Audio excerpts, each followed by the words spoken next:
A verdade que a Igreja esqueceu. Meus amigos, durante séculos, a Igreja Católica lançou sombras sobre a maçonaria. Chamou-nos de relativistas, de inimigos da fé, de agentes do mal. Mas, se voltarmos os olhos para a história, veremos que as acusações que nos foram feitas refletem, na verdade, os próprios erros daqueles que as proferiram. No século XVIII, quando o Papa Clemente XII assinou a bula in eminente, condenando a maçonaria, o mundo vivia sob o domínio da ignorância religiosa. A Igreja temia a liberdade de pensamento. Temia o homem que ousava pensar por si mesmo. E foi por isso que atacou a maçonaria. Porque a maçonaria nasceu para libertar o homem das correntes da superstição e do fanatismo. O curioso é que tudo aquilo que serviu de motivo para a condenação da ordem hoje é discurso comum nos púlpitos eclesiásticos. Fala-se em dignidade humana, em liberdade, em fraternidade universal, exatamente os mesmos valores que a maçonaria sempre defendeu e pelos quais foi perseguida. Mas é preciso ter coragem para dizer o óbvio. A Igreja foi conivente e muitas vezes participante direta de massacres e atrocidades que mancharam a história da humanidade. A Inquisição não foi obra de reis, mas sim de tribunais eclesiásticos. As cruzadas não foram simples guerras, mas expedições abençoadas pelo Vaticano, que derramaram sangue em nome de uma fé que dizia pregar o amor. E quando confrontada com o próprio passado, a Igreja prefere culpar tiranos e déspotas, como se ela tivesse sido apenas uma vítima das circunstâncias. Mas não foi. Ela sabia, ela apoiou e ela legitimou. Enquanto isso, a maçonaria foi pintada como o vilão da história.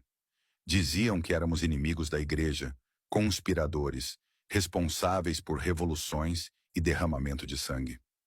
Mas nunca houve uma só prova de que a maçonaria, como instituição, tenha promovido um massacre ou incitado a violência. O que existiu foram maçons, homens livres, que participaram de revoluções pela liberdade dos povos, e por isso foram acusados.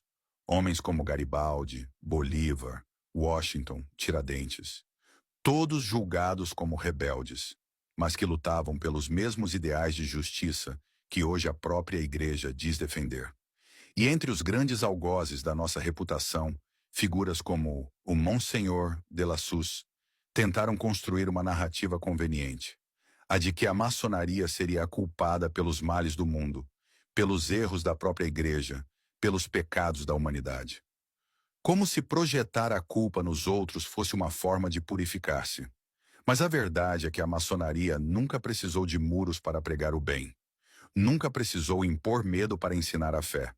Nunca se colocou acima do homem, porque a maçonaria entende que a luz do Altíssimo habita dentro de cada ser humano, e não em templos de pedra, mas no templo vivo do coração.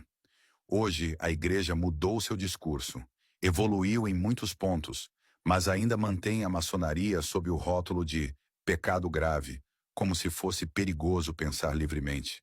E isso é, no mínimo, um contrassenso.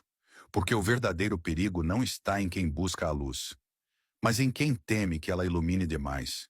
Talvez tenha chegado a hora de a Igreja fazer o que sempre pregou, reconhecer seus próprios erros e compreender que não há salvação na intolerância, nem pureza na arrogância espiritual. Porque quem realmente conhece a verdade não precisa condenar aquele que também busca a luz. Você pegou a chave, agora abra a porta e bora tomar um café.